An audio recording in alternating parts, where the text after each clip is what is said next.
বয়ানের ভেতরে কত মানুষ কান্না করে, মোনাজাতে কান্না করে, অথচ তোমার চোখে পানি নেই কেন? গুনার কারণে আল্লাহ বেজার, তোমার মা বাবা তোমার উপরে বেজার।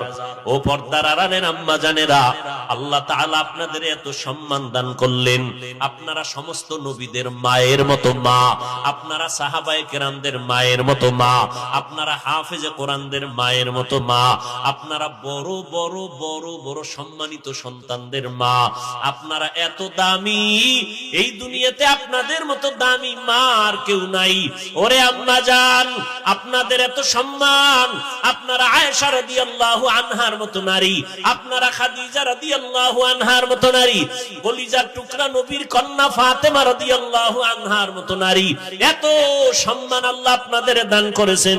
এরে আম্মা জান, আপনার সন্তান ডাক্তার হবে আলহামদুলিল্লাহ, আপনার সন্তানকে ইঞ্জিনিয়ার বানাবেন, দোয়া করি আলহামদুলিল্লাহ, আপনার সন্তানটাকে প্রফেসর বানাবেন, এসপি বানাবেন, ডিসি বানাবেন, বিসিএস ক্যাডার পড়াবেন, বড় দক্ষ সন্তান হিসেবে রাখবেন, আল্লাহর শুকর। কিন্তু অনুরোধের আম্মা জানেরা, আপনার সন্তানটাকে বেয়াদব বানাবেন না।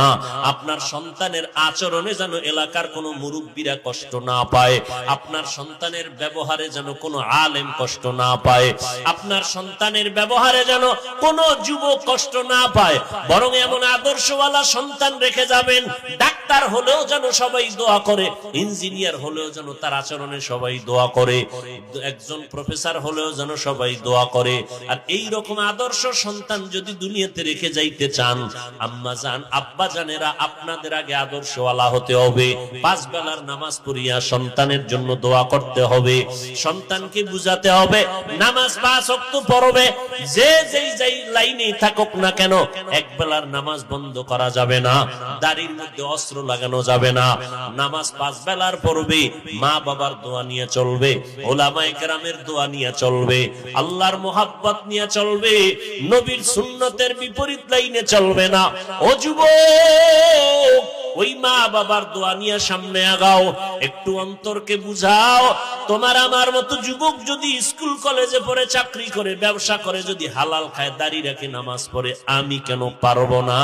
আমার উপরে বুঝি আল্লাহ বেজার হয়ে গেল গুনাহের কারণে, আমার মা বাবার বরদোয়া না জানি আমার কপালে লেগে গেল। অতএব আল্লাহ বলেন, ও বান্দা তওবা কর, আমি তোর জীবনের সব গুনাহ একটা মুহূর্তের জন্য ক্ষমা করে দিতে